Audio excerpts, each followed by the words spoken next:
안녕하십니까. 민중당 대변인 신창현입니다. 오늘은 민중당이 첫 번째로 진행하는 제1차 전국 당직 동시선거와 관련된 기자회견을 진행을 하겠습니다. 오늘 기자회견에는 제1차 민중당 전국 동시당직 선거에 당 대표단으로 출마하신 분들께서 기자회견에 참여해 주셨습니다. 이번 동시당직 선거를 진행하게 된 취지에 대해서 간략하게 설명을 드리겠습니다. 작년 10월 15일 날 민중연합당과 새민중정당이 합당을 해서 민중당을 창당하였습니다. 창당을 하면서 제1차 동시 전국 당직 선거가 진행되는 기간까지, 그러니까 지금까지 과도기를 설정하고 새민중정당과 민중연합당의 양당의 지도부들이 공동으로 당을 운영을 해왔습니다. 이제 그 과도기를 끝내고 이번에 전국 동시 당직 선거를 통해서 민중당을 이끌어갈 차기 지도부를 선출하게 되었습니다. 이번 선거에서 선출하는 그 지도부들을 소개해드리면 상임대표를 먼저 선출을 하고요. 그리고 각 계급계층 대표 4명을 선출하게 되겠습니다. 그리고 일반 대표 3분을 선출을 하고, 이렇게 해서 민중당의 당 대표단은 모두 상임대표님 포함해서 8분을 선출하게 되겠습니다. 그리고 아울러서 258명의 중앙위원, 그리고 863명의 당 대의원을 선출하게 되겠습니다. 그리고 각 광역 시도당별로 광역 시도당 위원장을 비롯해서 지역위원장, 그리고 광역 시도당의 대의원까지도 이번 동시당직 선거에서 한꺼번에 선출할 예정입니다. 독특하게 보통 당 대표단 또는 최고위원단 이렇게 얘기하면 대표 최고위원이나 상임대표가 있고, 그리고 최고위원이나 대표가 있는데, 민중당에는 계급계층 대표라는 게 있습니다. 그 민중당의 당이 지향하는 바 중에서 가장 중요하게 생각하는 게 노동자 민중의 직접 정치입니다. 민중당은 노동자 민중의 직접 정치를 위해서 각 계급계층이 민중당 내에 자체적으로 당 조직을 구성하고 있습니다. 그 구성을 간략하게 소개해드리면, 노동자 민중당이 민중당 내에 자신의 계급계층 조직으로 지금 당내 당을 만들고 있고요. 그리고 농민 당원들이 주축이 된 농민민중당이 있습니다. 그리고 청년 당원들이 주축이 된 청년민중당이 있고요. 그리고 여성 엄마들이 주축이 된 여성 엄마당이 있습니다. 아직 당 규약상 비주를 요건을 채우지 못해서 비주를 받지는 못했지만 빈민들이 또한 빈민민중당을 준비하고 있습니다. 그래서 이번 동시당직 선거에서는 이 4개 노동자, 농민, 여성 엄마, 청년, 이 당의 대표들을 선출하게 되어 있고요. 이 대표들이 당의 공동 대표로서 상임대표님과 함께 당을 이끌어 가시게 됩니다. 그리고 이 계급계층과 별도로 일반 명부로서 3분의 당대표를 선출하게 된다는 것을 알려드리겠습니다. 그러면 오늘 기자회견에 참석하신 분들이 자신의 소개를 있는 자리에서 간략하게 기자 여러분들에게 말씀드리도록 하겠습니다. 청년민중당 대표를 준비하고 있습니다. 김선경입니다. 민중당 일반명부 공동대표 출마를 결의하고 있습니다. 최나영입니다. 일반 당원을 대표해서 공동대표에 출마했습니다. 경기도지사 후보로 출마했던 홍성규입니다. 상임대표로 출마한 이장입니다. 네, 여성엄마 민중당 대표 후보 장지화입니다. 네, 일반 대표 후보 김은진입니다. 농민민중당 대표 후보 안주영입니다. 예, 그러면 상임대표님을 모시고 인사 말씀을 듣기 전에 선거 일정만 간략하게 말씀을 드리겠습니다. 민중당 선거는 어제부터 진행이 되었고요. 오늘까지 후보 등록을 마치고 후보 등록과 더불어서 선거운동을 진행을 합니다. 그리고 21일부터 25일까지 전당원 투표로 상임대표님을 비롯해서 대표단들, 그리고 전국 광역 시도당의 대표단이나 당직자들을 선출하게 됩니다. 그러면 이상규 상임대표 후보님을 모시고 인사말과 출마 선언문 낭독이 있겠습니다.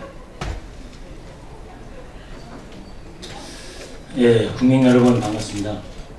제가 최근에 이곳 기자회견장에 섰을 때는 주로 사법농단, 양승태를 비롯한 법조 엘리트들의 그 가증스러운 행태를 비판하고 그 거래 음모를 밝히는 기자회견을 했었는데요. 지금도 여전히 내란 음모 피해로 억울한 옥살이를 하고 출소한 분들 그리고 전직 의원들이 광화문에서 그리고 대법원에서 농성을 이어가고 있습니다. 이렇게 명백하게 밝혀졌음에도 불구하고 문재인 대통령 뭘 그렇게 주저하고 있습니까? 김명수 대법원장 결단을 내리십시오. 이제 적폐청산은 문재인 청와대만의 역할이 아니라 민중당이 앞장서서 그 역할을 하겠습니다. 남과 북이 만나고 북과 미국이 만났는데 도대체 대북 제재가 웬 말입니까? 아니 판문점 선언을 우리 민족끼리 자주의 원칙을 확인하고서도 그렇게 미국의 대북 제재가 무섭단 말입니까? 문재인 대통령 남북 평화, 한반도 통일과 이 자주 번영은 혼자만의 전유물이 아닙니다. 문재인 청와대가 그렇게 주저하고 두려워한다면 민중당이 나서서 남북 재정당 사회단체 연석회의를 추진하고 통일의 물꼬를 새로운 방향, 새롭게 접근해서 풀어나가도록 하겠습니다. 기자회견문 낭독하겠습니다.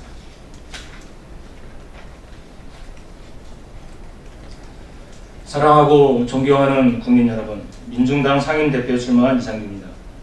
불과 며칠 전까지 38도의 폭염 속에서 작업복 입고 인천 송도에서 배관공으로 일하던 제가 진보정당 민중당 상임대표에 출마했습니다.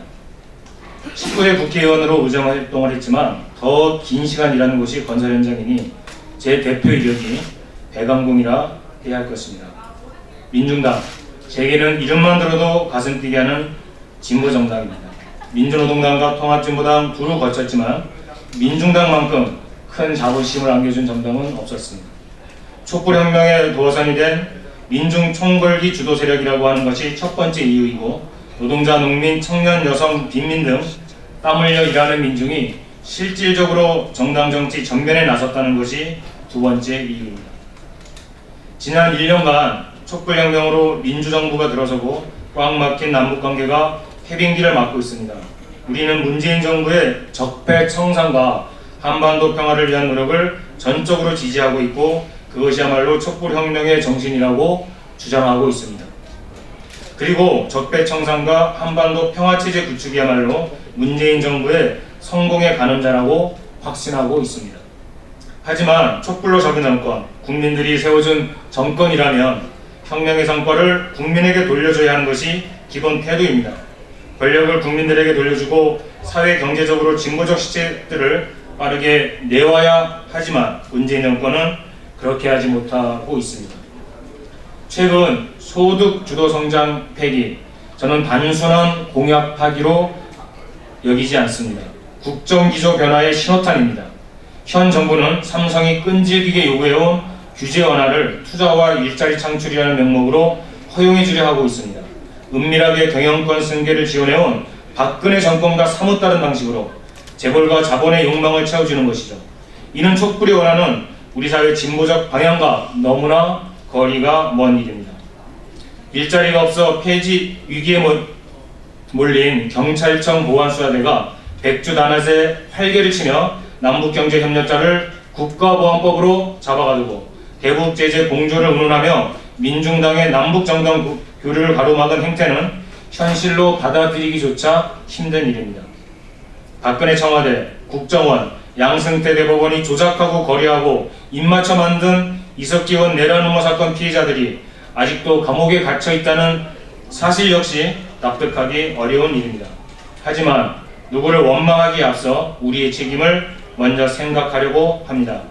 민중이 촛불혁명을 일으켰는데도 촛불의 염원을 온전히 실현시킬 담대한 의지와 실력을 갖춘 진보 정치의 부재가 가져다준 결과이기 때문입니다. 민중 총궐기의 도화선이자 촛불혁명의 꿈과 이상을 가슴에 품은 민중당이 정치권에서는 아직 걸음마도 못된 때문입니다. 이것이 민중당의 정치적 책임이고 제가 상임대표에 출마한 이유입니다. 민중당이 힘을 키워야 민중이 힘을 가진다. 이것이 우리 민중당의 존재 이유입니다.